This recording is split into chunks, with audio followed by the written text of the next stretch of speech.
The cantina was dark and smoky, filled with the bitter smell of fermented grain alcohol and the quiet chatter of off-duty soldiers.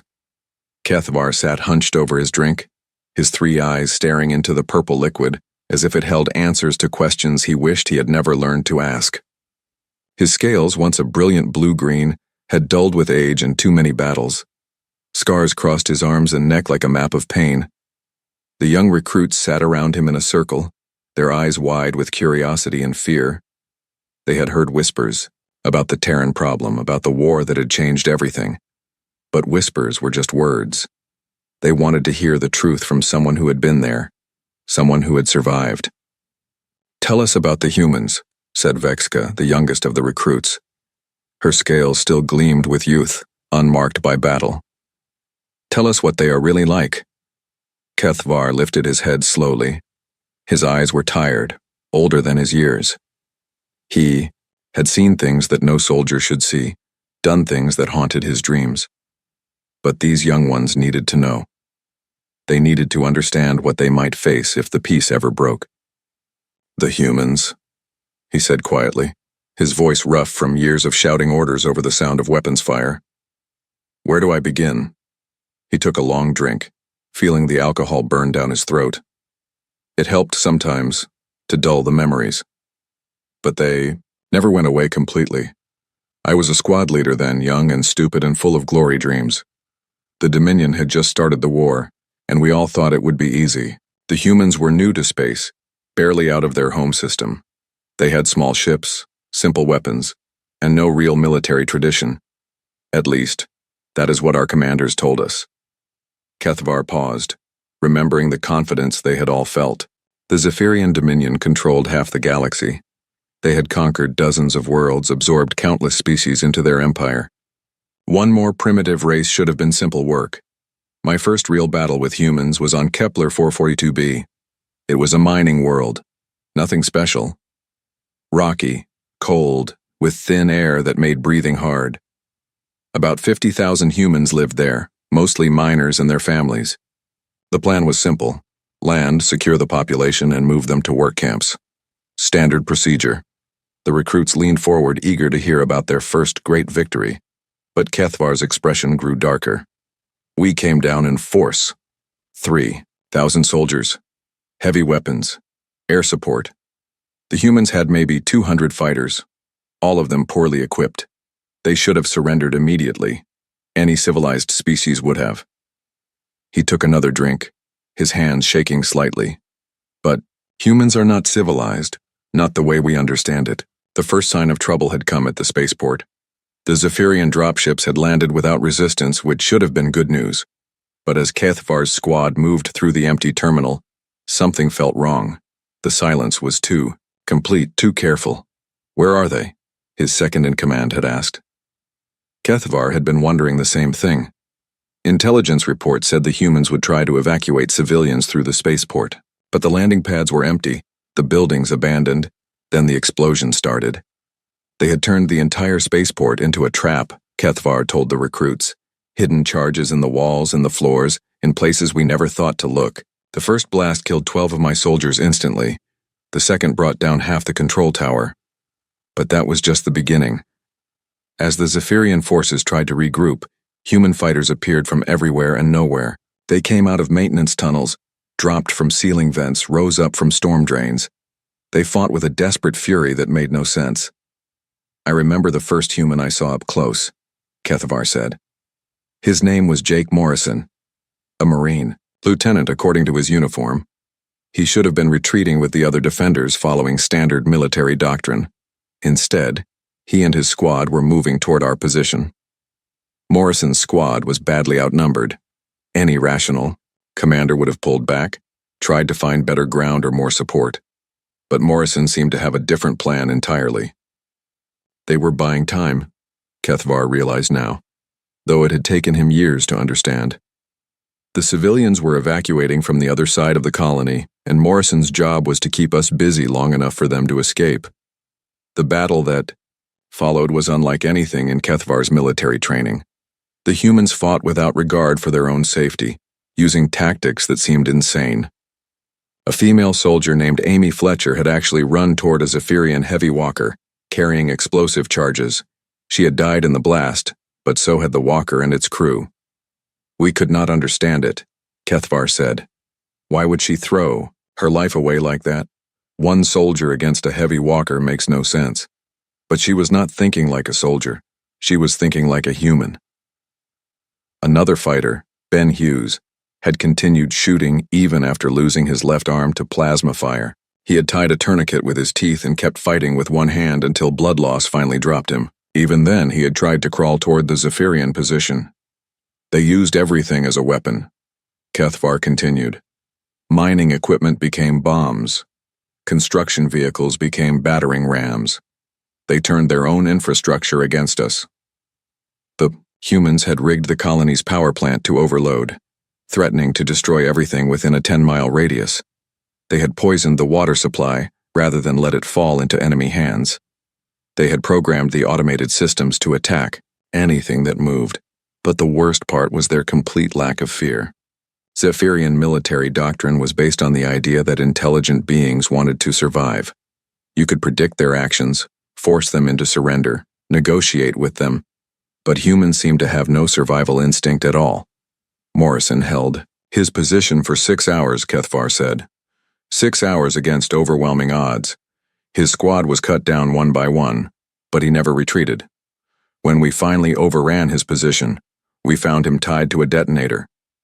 The human lieutenant had connected himself to the explosive charges under the colony's main power plant. If the Zephyrians tried to disarm the bombs, he would detonate them manually.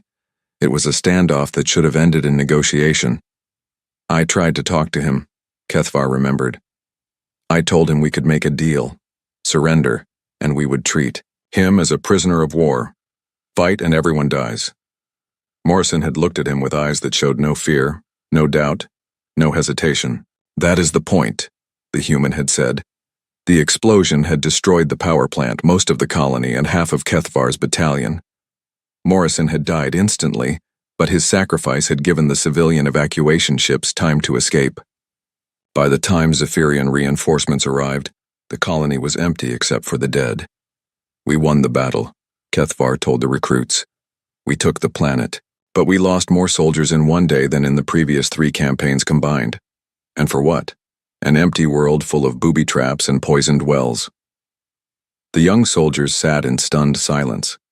This was not the glorious victory they had expected to hear about. That was my first lesson about humans, Kethvar said. They do not fight to win battles. They fight to make sure you lose the war. Every death, every sacrifice, every insane tactical decision serves a larger purpose. They turn warfare itself into a weapon. He finished his drink and stood up slowly, his joints aching with old wounds. Remember this when you face them. Humans are not trying to defeat you in battle. They are trying to make you afraid to fight them at all. And when you understand that difference, you will know true terror. The cantina fell quiet as Kethvar walked away, leaving the recruits to think about what they had heard. Outside, the night was dark and cold, but not as cold as the fear that had settled in their hearts. The recruits had barely recovered from Kethvar's first story when he returned to the cantina 3 nights later. Word had spread among the young soldiers, and now twice as many gathered around the old veteran's table. They came with notebooks and voice recorders, hoping to capture every detail of his experiences. Some came out of curiosity, others out of fear, but all of them came because they needed to understand. Kethvar looked worse than before. His eyes were bloodshot, and his hands trembled as he poured his drink. The memories were getting stronger, not weaker, as he shared them. But the young ones needed to know, and he was perhaps the only one left who could tell them. You want to hear more, he said, not really asking. You think the story of Kepler 482b was the worst of it? He laughed, but there was no humor in the sound. That was just the beginning. The real nightmare started at Titan Base. The recruits settled in, some taking notes, others just listening with wide eyes. Kethvar took a long drink and began his second tale. Titan Base had been the crown jewel of human defensive positions in the Saturn system. Built into the largest moon of the gas giant, it was supposed to be impregnable. The humans had spent decades carving tunnels and chambers deep into the ice and rock, creating a fortress that could withstand anything the galaxy could throw at it. Admiral Vextha commanded our fleet, Kethvar said. 300 ships, the largest force the Dominion had ever assembled. We surrounded the base completely. There was no way in or out. Standard siege protocol said the humans would surrender within 72 hours. He paused, remembering the confidence they had all felt. The human base was isolated, outnumbered, and had no hope of reinforcement. Any rational commander would have negotiated a surrender to save lives. Commander Lisa Parker was in charge of the base. We sent her the usual demands: surrender unconditionally, and your people would be treated according to galactic law. Refuse, and we would take the base by force. The response had come within an hour. 3 words that would haunt Kethvar for the rest of his life. Come and take it. What followed was 3 months of hell. The humans did not just defend their base, they turned the entire battle into a weapon against the Zephyrian fleet. The first surprise came on day 4, Kethvar continued.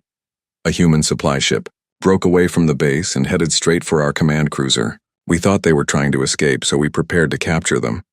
But the supply ship was not trying to escape. As it approached the Zephyrian vessel, it suddenly accelerated to ramming speed. The human crew had turned their own transport into a guided missile. The impact destroyed both ships, Kethvar said quietly. 300 Zephyrian crew members died instantly. But that was not the worst part. The worst part was that the humans had loaded the ship with their own dead. The psychological impact was devastating. The humans were not just willing to die for their cause, they were willing to use their own corpses as weapons. It was a level of warfare that the Zephyrians had never encountered, but that was only the beginning. Engineer Tony Rodriguez had been working inside the base, modifying systems that were never meant to be weapons. He had rewired the life support systems to create chemical weapons, turning the air recycling plants into poison factories. When Zephyrian boarding parties finally breached the outer hull, they found entire sections filled with toxic gas. We lost 2 full companies to those traps, Kethvar remembered. They died choking on air that should have kept them alive. Rodriguez had turned the most basic necessity of life into a tool of death. The siege continued for weeks, with the humans finding new ways to weaponize everything around them. They flooded sections of their own base with radiation from the reactor cores, making those areas impossible to occupy. They turned maintenance robots into suicide bombers. They rigged the artificial gravity generators to create crushing forces that could flatten a soldier in seconds. Captain Greg Stone had led the most audacious attack of the siege. Using nothing but magnetic boots and stolen Zephyrian weapons, he and his team had somehow managed to board and capture a destroyer from the inside. They had crawled across the hull during a firefight, cut through the armor with mining lasers, and fought their way to the bridge. Stone then used our own ship against us, Kethvar said, his voice filled with a mixture of respect and horror. He turned the destroyer's guns on Titan base itself, creating a debris field that destroyed 2 more of our vessels. The captured destroyer had been loaded with explosives and rammed into the base's outer defenses. The explosion had sent chunks of metal and ice flying in all directions, turning the battlefield into a deadly storm of shrapnel. We could not understand their strategy, Kethvar explained. They were destroying their own base, killing their own people just to hurt us. It made no tactical sense. But the humans were not thinking in terms of tactics. They were thinking in terms of total war. Every action was designed to inflict maximum damage on the enemy, regardless of the cost to themselves. The siege dragged on for 3 months. The Zephyrian fleet was slowly being worn down by constant attacks, booby traps, and psychological warfare. Ships were destroyed by ramming attacks, boarding parties were killed by poisoned air, and crew morale was collapsing under the stress of fighting an enemy that seemed to have no limits. By the end of the 2nd month, Admiral Vextha was ready to call for reinforcements, Kethvar said. We had lost over half our fleet and the humans showed no signs of weakening. If anything, they were getting more creative. The final assault was planned for the 90th day of the siege. Every remaining ship in the fleet would attack simultaneously, overwhelming the human defenses through sheer numbers. It should have worked. The humans were exhausted, running low on supplies and had nowhere to retreat. But Commander Parker had one last surprise. Protocol Omega, Cathvar whispered. We still do not know exactly what it was. Some kind of self-destruct system that turned the entire base into a fusion bomb. The humans had been preparing for this moment from the beginning. Every system, every reactor, every power source had been linked together in a massive explosive network. When Parker gave the final order, Titan Base became a miniature star. The explosion was visible from Jupiter, Cathvar said. It vaporized everything within 1,000 kilometers. The entire Zephyrian assault fleet was destroyed in seconds. 300 ships, 50,000 crew members, all gone in a flash of light. The recruits sat in stunned silence. The scale of destruction was beyond anything they could imagine. There were no human survivors, Cathvar continued. Parker and her people had chosen to die rather than surrender. They had turned their own deaths into the ultimate weapon. But the real horror was not just the destruction. It was the message the humans had sent to the galaxy. They were willing to sacrifice everything, including their own lives, to ensure their enemies paid a price too high to bear. The Dominion High Command called it a victory, Cathvar said bitterly. We had taken the base, after all. But at what cost? We had lost 3 full battle groups to capture a pile of radioactive debris. The strategic implications were staggering. If every human position required such a massive commitment of forces to capture, the war would bankrupt the Dominion. They could not afford to lose entire fleets for every minor victory. That was when we began to understand, Cathvar said. The humans were not trying to win battles. They were trying to make the war so expensive that we would give up. Every base, every ship, every soldier was a weapon in a larger strategy. He stood up slowly, his legs shaking with exhaustion and old wounds. They taught us that anything can be a weapon if you are willing to use it. Life support systems, gravity generators, their own bodies. Even their deaths became tools of war. The cantina was silent except for the soft hum of the air recyclers. The recruits stared at their drinks, trying to process what they had heard. Remember this, Cathvar said as he walked toward the door. When you fight humans, you are not just fighting soldiers. You are fighting a species that has learned to weaponize everything, including their own extinction. The door closed behind him, leaving the young soldiers alone with their fears and their growing understanding of what they might someday face. A week had passed since Cathvar's second story, but the cantina remained crowded with soldiers every night. Word had spread throughout the base about the old veterans' tales. Officers came to listen now, not just recruits. Some brought recording devices hoping to capture intelligence that might be useful. Others came simply because they could not believe what they were hearing. Cathvar sat in his usual corner, staring at the wall where propaganda posters promised glory and honor in service to the Dominion. The words seemed hollow now, meaningless, after what he had seen. He had not slept well in days. The memories were getting stronger, more vivid, as if telling them was bringing them back to life. You look tired, said Colonel Zexmar, settling into the chair across from him. The officer was older than the usual recruits, scarred from his own battles. Perhaps you should rest. Cathvar laughed bitterly. Rest comes after the telling. These young ones need to know what they might face. The colonel nodded. He had heard whispers about the human campaigns, about entire regiments that had simply vanished. The official reports blamed equipment failures and communication breakdowns, but the survivors told different stories. Tell me about New Virginia, Zexmar said quietly. The recruits fell silent. They had heard that name whispered in the corridors, always followed by nervous glances and quick changes of subject. New Virginia was where the Dominion had learned that humans could turn an entire planet into a weapon. Cathvar took a long drink, feeling the familiar burn of alcohol. It helped dull the sharp edges of memory, but it could not erase them completely. New Virginia was supposed to be the easy one, he began. A farming world, mostly agricultural settlements spread across 3 continents. 2 million humans, no military installations, no heavy industry. Just farmers and their families trying to make a living. The Dominion had assigned only 1 division to the conquest, expecting minimal resistance. The humans had no army, no navy, no air force. They grew food and shipped it to other worlds. What threat could they possibly pose? Colonel Sam Mitchell was the one who organized the resistance, Cathvar continued.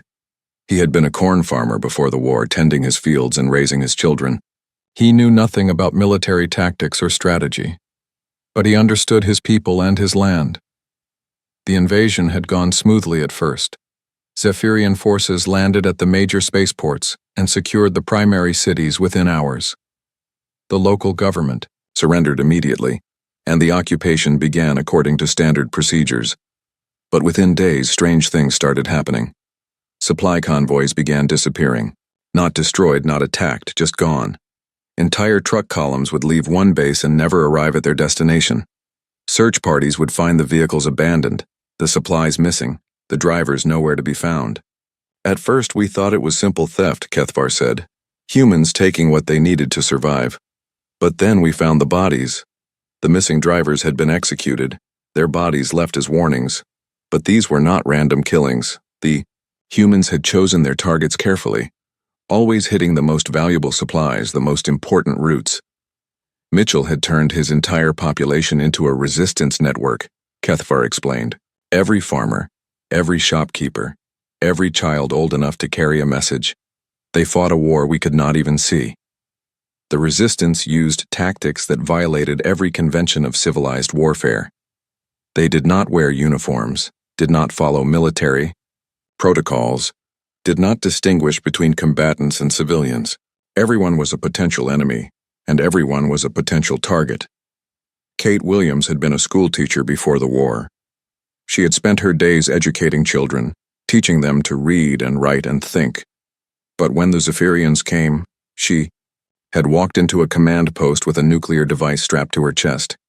The explosion had killed 50 soldiers and destroyed the entire facility. We could not understand it, Kethvar said. A teacher, someone whose job was to protect children, becoming a suicide bomber, it made no sense. But it made perfect sense to the humans. Williams had calculated that her death would save more lives than her survival. She had weighed the options and chosen the path that would inflict the most damage on the enemy. Dan Clark had been a mechanic, skilled at fixing the farming equipment that kept the colonies running, but he had turned that knowledge into a weapon, booby-trapping abandoned vehicles so effectively that Zephyrian forces stopped using any human technology entirely. Every truck, every car, every piece of machinery became a potential bomb, Kethvar remembered. Clark rigged them with such cunning that our engineers could not find the traps. We lost dozens of soldiers to exploding tractors and poisoned fuel lines. The humans fought a war of attrition that the Zephyrians could not match. They sacrificed their own cities rather than let them fall into enemy hands. They poisoned their own water supplies, burned their own crops, destroyed their own homes. They were willing to starve rather than feed their enemies, Kethvar said. They turned their own planet into a wasteland to deny us its resources. The psychological warfare was even worse than the physical attacks. The humans used their own children as weapons, teaching them to build bombs and plant them in areas where soldiers might rest. They used their elderly as suicide bombers, sending grandmothers with explosives to attack checkpoints. We could not tell who was dangerous and who was innocent, Kethvar said. A child playing in the street might be carrying a grenade. An old man sitting on his porch might be waiting for the perfect moment to detonate himself.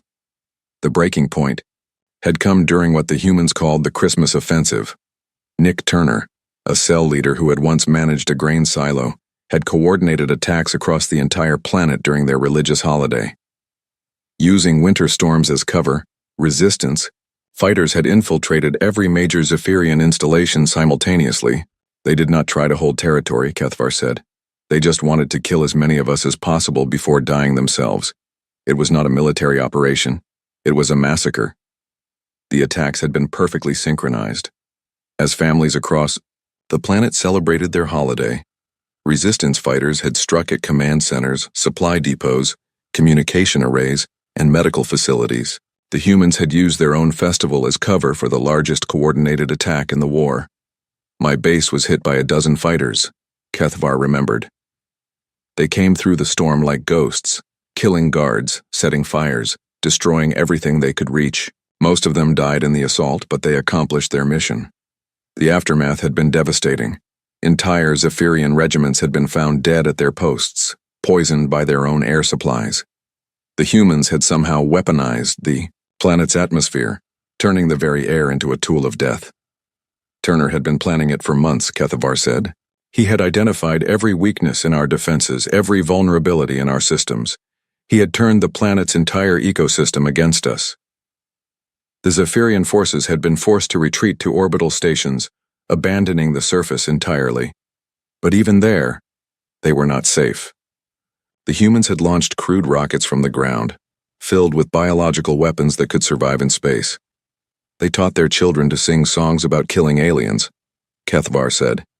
They made murdering us part of their culture, their religion, their very identity. The occupation had lasted 6 months. At the end, the Zephyrians controlled nothing but empty buildings and poisoned ground. The human population had been reduced to a fraction of its original size, but those who remained were more dangerous than ever. We declared victory, Kethavar said bitterly. We raised our flag over the capital city and claimed the planet for the Dominion. But what had we won?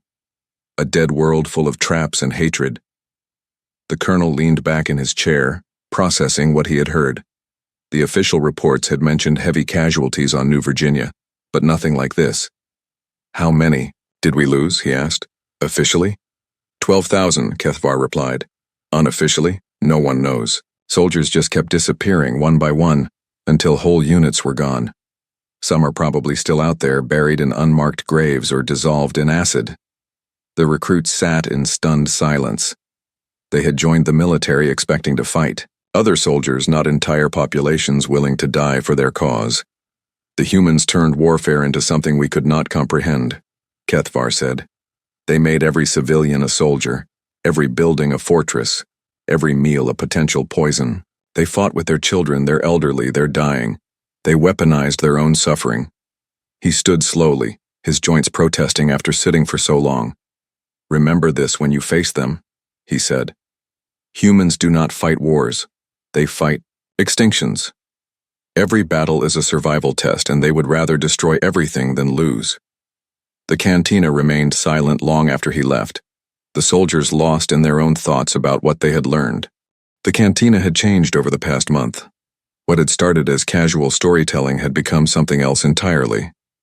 Senior officers now attended regularly, taking notes and recording every word. The stories of human warfare had spread beyond, the base reaching the highest levels of military command. Some called Kethavar a hero for sharing his knowledge. Others whispered that he was traumatized, unreliable, telling tales too terrible to be true. Kethavar no longer cared what they called him. The nightmares came every night now, vivid dreams of burning ships and dying comrades. But the young soldiers needed to hear the truth, all of it, even the parts that would haunt them forever. Tonight the crowd was larger than ever. Word had spread that Kethavar would tell the story of Procyon 7th, the battle that had broken the Dominion's will to fight. Even General Mortok had come, sitting quietly in the back corner where his rank insignia would not distract from the tale. You have heard about victories and defeats, Kethavar began, his voice hoarse from weeks of talking.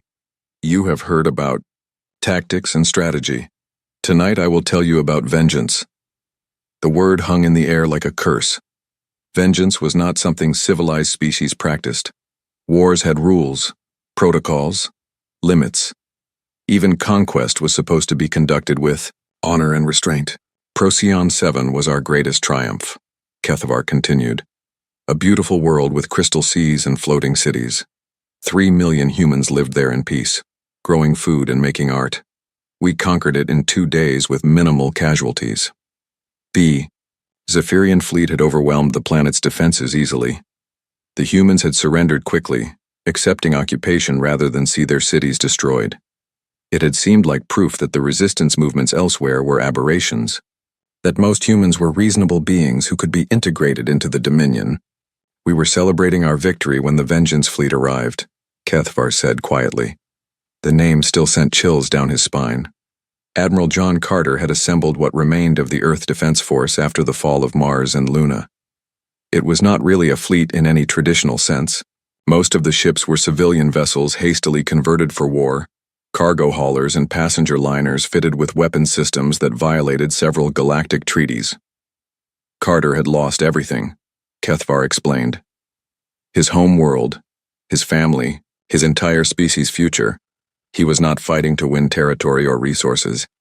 He was fighting to make sure we paid for what we had taken. The flagship was called the EFS Retribution, a massive cargo hauler that had been stripped of safety systems and armor to make room for more weapons.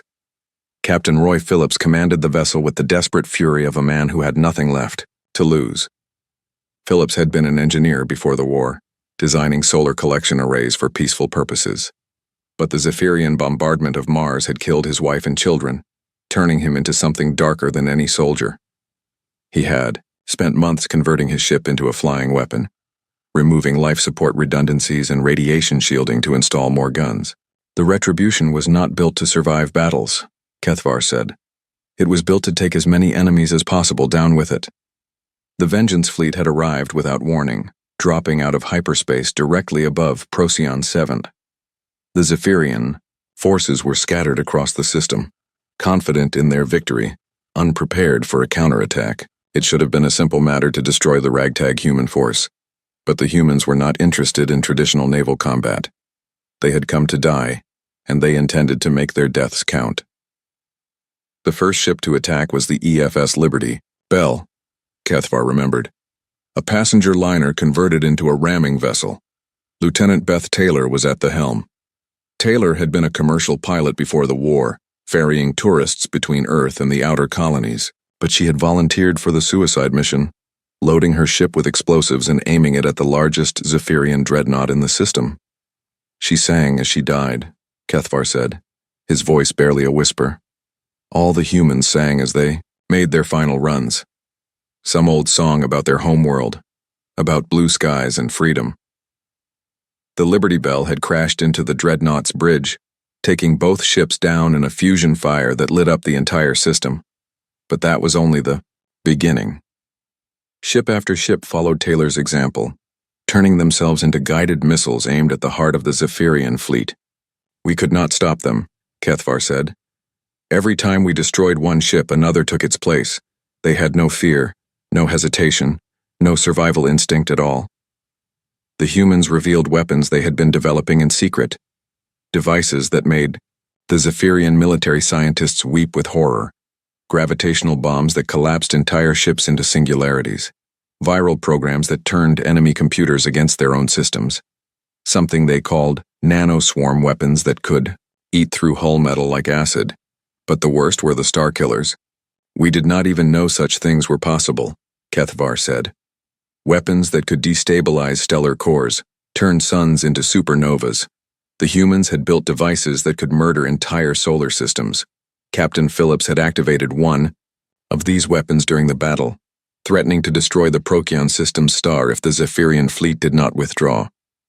It was a bluff that should have been ignored. No sane being would actually trigger such a device. But Phillips was no longer sane. The loss of his family had driven him beyond reason, beyond fear, beyond any consideration for his own survival or the survival of others. He gave us 10 minutes to retreat, Kethvar said. 10 minutes to abandon the system or watch 3 billion humans die along with our entire fleet. The Zephyrian admiral had refused to believe the threat was real. Destroying a star would kill everyone in the system, including the humans themselves.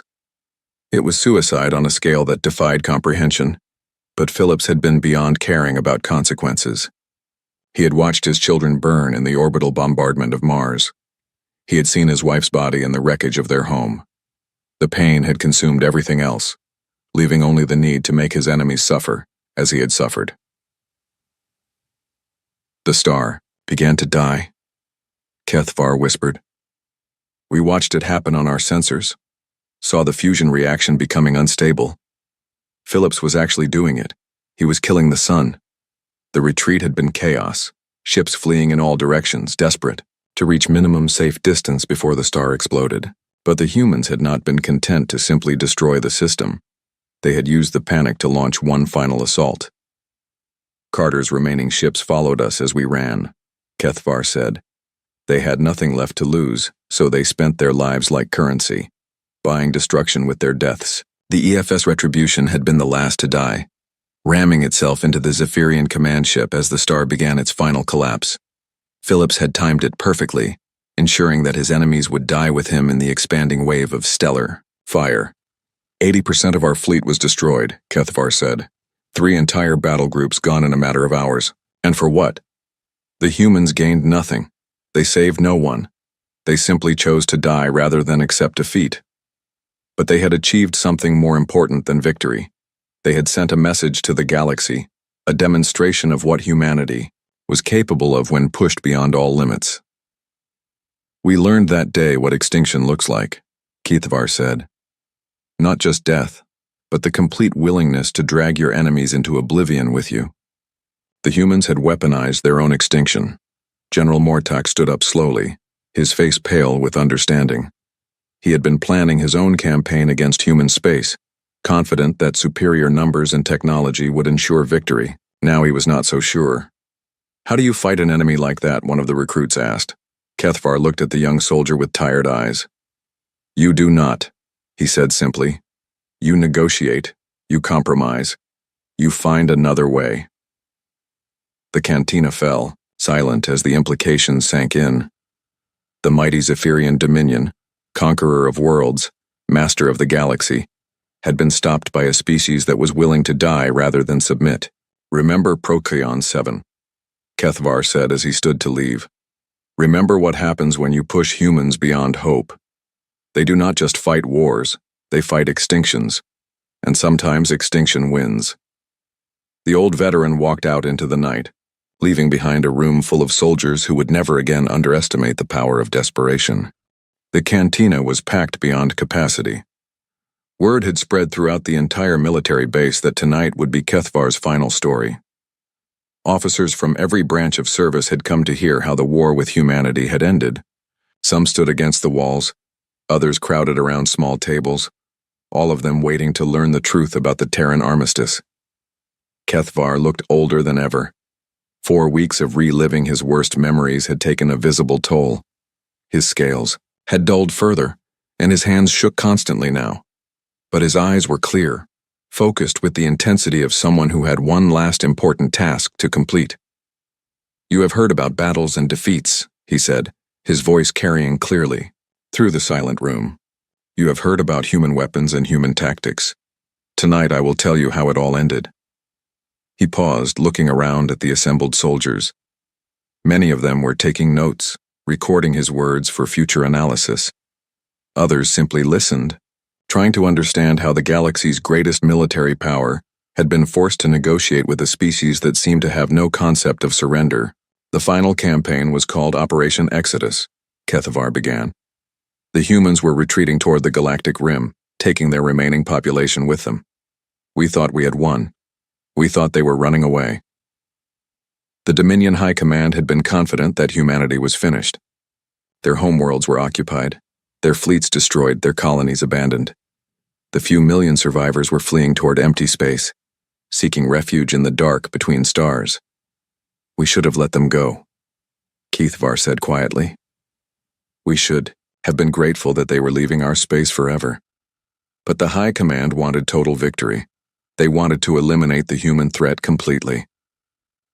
Admiral Steve Hunter commanded the human evacuation fleet. Unlike the desperate warriors who had fought at Procyon 7, Hunter was calm, methodical, professional.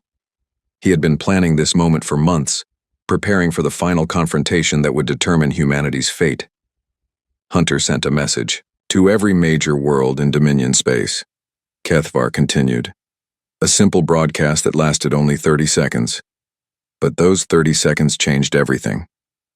The message had been delivered simultaneously to hundreds of planets, broadcast on every communication frequency.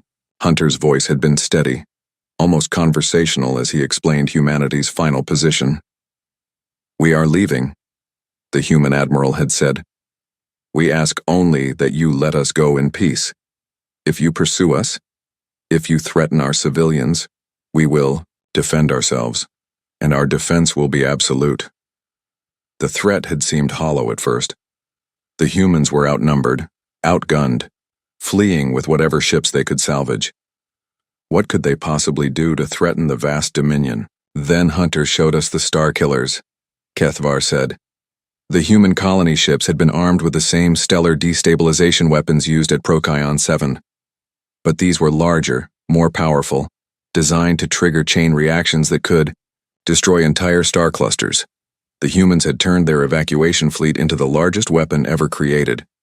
Every ship carried enough firepower to sterilize a dozen systems, Kethavar explained. Hunter promised to use them if we followed. He would turn the space between human territory and Dominion space into a graveyard of dead stars. The psychological impact was devastating. The humans were not just threatening to fight back. They were threatening to render vast regions of space uninhabitable for millions of years. It was warfare on a scale that made conquest meaningless. The High Command ordered us to stop them anyway, Kethavar said. They believed Hunter was bluffing. No rational being would actually destroy so much life and territory. But the High Command had still not understood what they were fighting. Humanity had passed beyond rationality months ago. They were operating on pure survival instinct, willing to commit any atrocity to ensure their species continued to exist. The final battle had lasted only hours. The Dominion fleet caught up with the human convoy at the edge of known space, where the last stars faded into intergalactic darkness. It should have been a simple matter to destroy the fleeing ships and end the war, but Hunter had been ready. As the Zephyrian forces closed in, he began activating the Star Killers. One by one, the stars behind them began to die, creating an expanding wall of destruction that threatened to consume everything in its path. We watched entire solar systems collapse, Kethavar remembered. Billions of years of stellar evolution destroyed in minutes. Hunter was actually doing it. He was killing the galaxy piece by piece. The Dominion forces had found themselves trapped between the human fleet and the expanding zone of stellar death. They could not retreat without being consumed by the dying stars. They could not advance without facing the humans' remaining weapons. That was when the peace talks began, Kethavar said. Negotiator Rachel Murphy had represented humanity at the emergency sessions. She was not a military officer but a diplomat, someone who understood that victory was not always measured in destroyed ships and conquered worlds. Murphy's demands were simple, Kethavar continued. Complete withdrawal of all Dominion forces from human space, recognition of humanity's right to exist as an independent species, technology sharing to help rebuild the worlds we had destroyed. The terms should have been unacceptable. The Dominion had never negotiated with defeated enemies before. They conquered or they destroyed, but they did not compromise. But Murphy had made it clear that humanity was not defeated. They were simply choosing a different battlefield. If the war continued, they would take the entire galaxy down with them. The High Command agreed to everything, Kethavar said. Complete withdrawal, technology transfers, formal recognition. They signed documents that they had never imagined signing. The Terran armistice was not a peace treaty between equals. It was a surrender document signed by the galaxy's greatest military power, acknowledging that some wars could not be won through conventional means. We learned that day what total war really means, Kethavar said. Not just fighting until one side wins, but fighting until both sides lose everything. The humans had mastered the art of mutually assured destruction. But the real lesson was deeper than military strategy. The humans had proven that some species would rather face extinction than accept slavery. They had turned their own willingness to die into the ultimate weapon. They did not defeat us through superior technology or tactics, Kethavar explained. They defeated us by making the cost of victory too high to bear. Every battle, every death, every destroyed world served that purpose. The armistice had held for 3 years now. The humans were rebuilding their civilization in the dark spaces between galaxies, far from Dominion territory. They had kept their promise to leave peacefully, but they had also kept their other promise. They are still out there, Kethavar said, building new worlds, new fleets, new weapons, preparing for the next war that we all hope will never come. A young recruit raised his hand. Are they still dangerous? Kethavar looked at the soldier with tired eyes. More dangerous than ever. They have learned that they can defeat anyone by being willing to lose everything. That knowledge makes them the most terrifying force in the galaxy. He stood slowly, his joints protesting after sitting for so long. But they have also kept their word. They leave us alone, as long as we leave them alone. That is the real victory of the armistice. Peace through mutual terror. General Mortok stepped forward from the back of the room. What is your assessment of future human intentions? Kethvar considered the question carefully. They will never trust us again. They will never be defenseless again. But they will also never start a war. They have learned that survival is more important than conquest. The old veteran walked toward the door but paused before leaving. Remember this above all else. Humans do not fight wars to win territory or resources. They fight wars to ensure they never have to fight them again. When you understand that difference, you understand why the galaxy will never be the same. The cantina remained silent long after he left. The assembled officers sat with their thoughts, processing what they had learned about warfare, about humanity, and about the price of peace.